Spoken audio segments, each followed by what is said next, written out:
irratti sirbuun qabu shireetiyya. Dhaggeeffadhaa qofa ishii deemu. Manni amurtee sun dhaggeeffadhu anaafatti nama lama yaada wal jijjiiruu hin dandeenye. Rakkinna hin qabu. Shiree kiyya shiree ammoo isa torkaa qaba jechuudha. Hayyeeshi. Achi kaatee dhayitee eega isa bira geettee dubartiin jaalattee jibbitee guyyaa tokko heerumuun isii waan hin oolle. Eega rabbiin carraa keetiif kaamsaa walii qabeedhee gaafa san waan biraa keessa hin galle hin dhiise. Ati gaafa san miidiyaa irratti viidiyoo garaagaraa godhaa turtanii jaalala keetiif kaamsaa akka biraan keetitti wanni isin nutti himtan takka illee hin jiru. Akka nama dhugaan wal jaalatu guyyaa kam sargii godhatan borii moo iftaani jennee osoo eeynu keessa gungummii wayyaatiillee gara miidiyaatii wanta akkasii ba'e. An akka kiyyatti sargii qofa isin eegaa ture jechuudha. Har'a ammoo deebisee namni sadarkaa sanitti sirratti rakkoo sammara uumamee walitti bu'iinsa gaiga'u sun uumame. Har'a ammoo as garagalee deebisee ammallee ilmaanuma arsee deebisee waytii miidiyaa irra janaa janu sheemiin na qabe bakka. Hin saalfadhe. Ati kaleessa dubartii Shari'aan haga meeqaa hayyama? Shari'aan haga meeqaa hayyama? Afur jedhaan jirtanii yookaan? haadha faatee dhagayi. Shari'aan haga afurii Oh, waayyamu. shari'aan afur jedhaan jirtanii. Shari'aan afur hayyamu haadha faatee. Dubartiin har'a sa'aatii kanatti kophaa nyaannaa jetti. Zabanni duraanii sun hin jiru. Ati har'a Hamzatti heerumtee ashitti ofirratti heerumsiisuu barbaadda jedheen amanuwan. Waan biraa keessa hin galini. Yoo jaaladhe maaf hin heerumsiifne? Yoo jaaladhe maaf hin heerumsiifne? Dhageeffadhu kaa. Kanaaf jecha Hamzaan osoo si fuudhe sargii godhata jennee nu eenyu mucattii taan janaa januu jalqabe. Gaafa kan waa'ee makiyyaaf Hamzaa wanni irra geettee argite jiraame na himme. Waa'ee makiyyaaf Hamzaa wal fuunee waliin. Na dhageeffadhu wal fuunee jaarsaa jaartii taanee siree takka irra jirraaf. Na dhageeffadhu kaa. Wal fuunee jaarsaa jaartii taanee siree takka irra jirraafi. Gargar baanee akka obboleessa obboleettiitti jiraatarraafi. Mee waa'ee makiyyaaf ka Hamzaa kanatti quba qabdu kanatti qorattee irra geette jira. Qorannee kan irra geenne kanuma bar. Gadi baatanii si martuu Maal irra geette mee maal qoratte mee? Haasoftanii sinummaa afaan keessanirra waan isin haasofitan guyyarraa dhageenyaa bar. Ani Hamzaa wayititti. Mee maal dhageesse? Waan miidiyaa ati qoy waan miidiyaa kanarratti haasoftu hundaa inuma raawwatta jechuudhaati. Asiin dura mee bosona gallee biyya gallee loluu qabnaa jette. Maal goota Jaarmaniin keessa maa biyya galtee loluu? Shamarran takkaasi jaaladhanii osoo hudduu isii keessan kaa'iin biraan deemne. Sitti mayoo akka nana gaafate. Si jaaladhanii. Antaan kan godhu dhabe jechuudhaan. Hudduu kee keessa si kaa'uu dhabe. Jaalattee jibbitee dhugaan jiru kana. Si jaaladhee achi si oofee badhee si gatuun isaa hin fudhadhu kun dogoggora. Saniifuu deebisee. Isaan dhageeffadhu harargeeni. Dhiirri harargee dhageeffadhu. Dhiirri harargee jechuudha. Dhiirri harargee intala takka obboleettiidha jedhee yoo itti dhiyaate akka obboleettiitti ilaala. Obboleetti. Niitiidha jedhee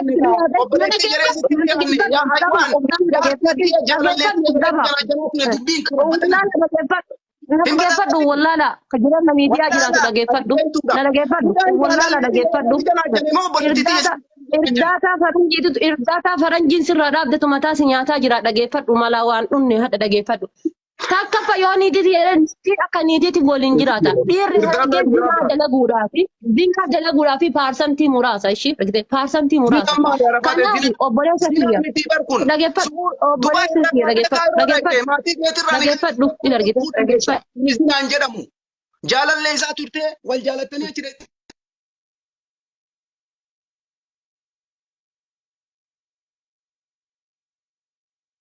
Rabbiidha Oromoon Jaarman keessa jirtan maraataa keessan hidhadha.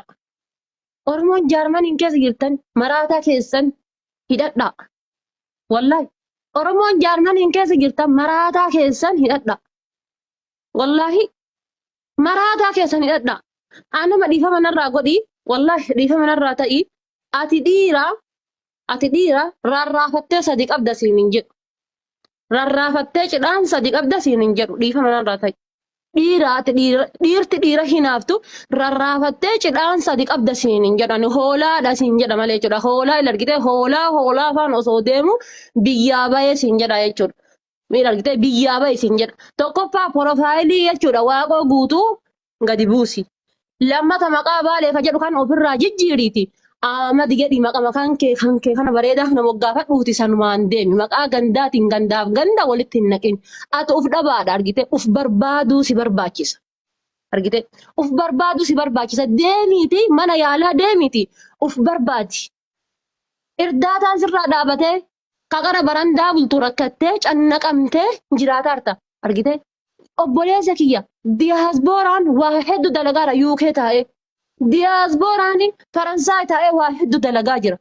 ati jaarmaniin keessa teetteetini shaamisi matanaan guyyaa sun dalii birratti si arga sammuun si dhommoqxee sammuun addaan si yaate si tabalaashaate jechuudha.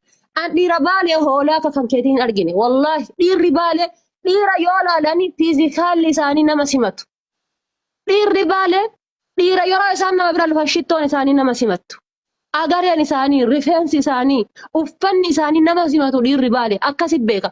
Takka hoolaa akka kan keetii kana, uf jalaa badaa akka kan keetii kana never ever ani hin argine. Argite? Never ever hin argine. Hamzaa abbaa jibban dhugaan jibban. Hamzaa takka uffata baduun argine. Hamzaani sirriitti nama qulqullina ofii eeggatu.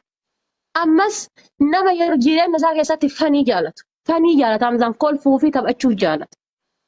Kolfuu fi taphachuu every time kolfuu fi taphachuu jaalata jechuudha. Yoo arsii fuudhee sikkoo manda yoo fuudhee Hamzaan itti diqqaata malee itti guddata malee itti diqqaata malee itti hin guddatu. Maaliif sanyii mootiiti waan ta'eef. Sanyii mootiiti waan ta'eef jechuudha. Argite. Ummata Harargee yoo taate diqqaattee guddattee ummata waa uumuudhaan beekamu.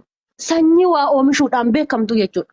Qubee tadha gadi baateetiin gandaaf ganda wali buuftuun kana gandummaan hudduutiin luqqifteen kana ummata bocee nu harka kaa'e. Ummata ija nutti godhee jechuudha. Ummata alaabaa tadha goota ittiin uffakkeessitu sana baadhattee jaarmanii keessaan deemtu sana bocee nu harka kaa'eedha jechuudha. Bareechisee sitti himaa jechuudha. Argite. Ka'achirraa immoo shamarran sikkoo mandoo Hamzaan akkas godhuu hin danda'u erga cidhaan Hamzaa ati baadhattee hin deemtuun argite.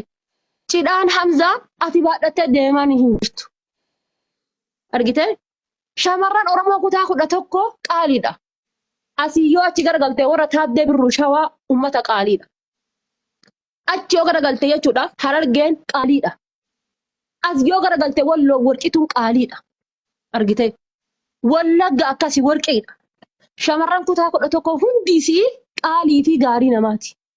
Ati bilaashumatti an baay'ee dhiifama narraa ta'iiti. Dhiira hoolaa akka kan keetii uf jalaa badaa uf dhabaa ciccitaa jechuudha. Kan akka kan keetii hin agarre ani dhiiratti hin haftu never ever hin argine ani. Deemiitii uf barbaadii jireenya mataa keetii jiraadhu jireenya haadha faaxeen jiraatin. Hudduu haadha faaxee isin galchu. Waa'een hudduu beeraa isin galchu. Waaqoo guutuu kaleessa daangaaf daarii falmataa ture malee eegee beeraatiif miti. Jaarraa abbaa gadaa Nahimi Ahmad akkasi. Gootonni baalee kan akka Aliyyii Cirrii jechuudha. Warroonni gaafa lola dhombirii eegee beeraatiif falmataniiti miti. Dubartii ofii eessa kaayaniitiin daangaaf daarii falmataniiti. Deemi daangaaf daarii falmadhu. Oromiyyaan ilaaha dhiiga booyaarti. Waa'ee sanii haasa'i. Ahmad culullee baalee eega taate maqaa baalee eega qabaatte santu sirraa bareeda malee waa'een hudduu beeraa sirraa bareedu. Isitti fokkataa jechuudha. Dhiira baalee keessa namni akka kan keetti qaanya'ee hin jiru. Wallaahi. Dubartiin feete jechuudha. Ta dhiira feete diddee dhiirri baalee gaafattee ta diddee hin jirtu. Dhiirri baalee akkaan qaaliidha jechuudha. Dhiirri baalee akkaan qaaliidha. Gin hoolaa akka kan keetii never ever jireenya kan koo keessatti hin agarre yaani. Hamzaan ta'eef taanaan kutaa Oromoo 11 keessaa hin godhata barbaade fuudhuu danda'a. Arsii 2 deebee 3 deebee fuudhuu danda'a jechuudha. Homaa ittiin hir'anne. Maybe ilmi namaa jireenya isaa keessatti wal jala badee jiraachuu danda'a namni. Kanaafuu deemiti jireenya mataa keetii jiraadhu. Fixattee haadha faatee? Jireenya mataa keetii jiraadhu.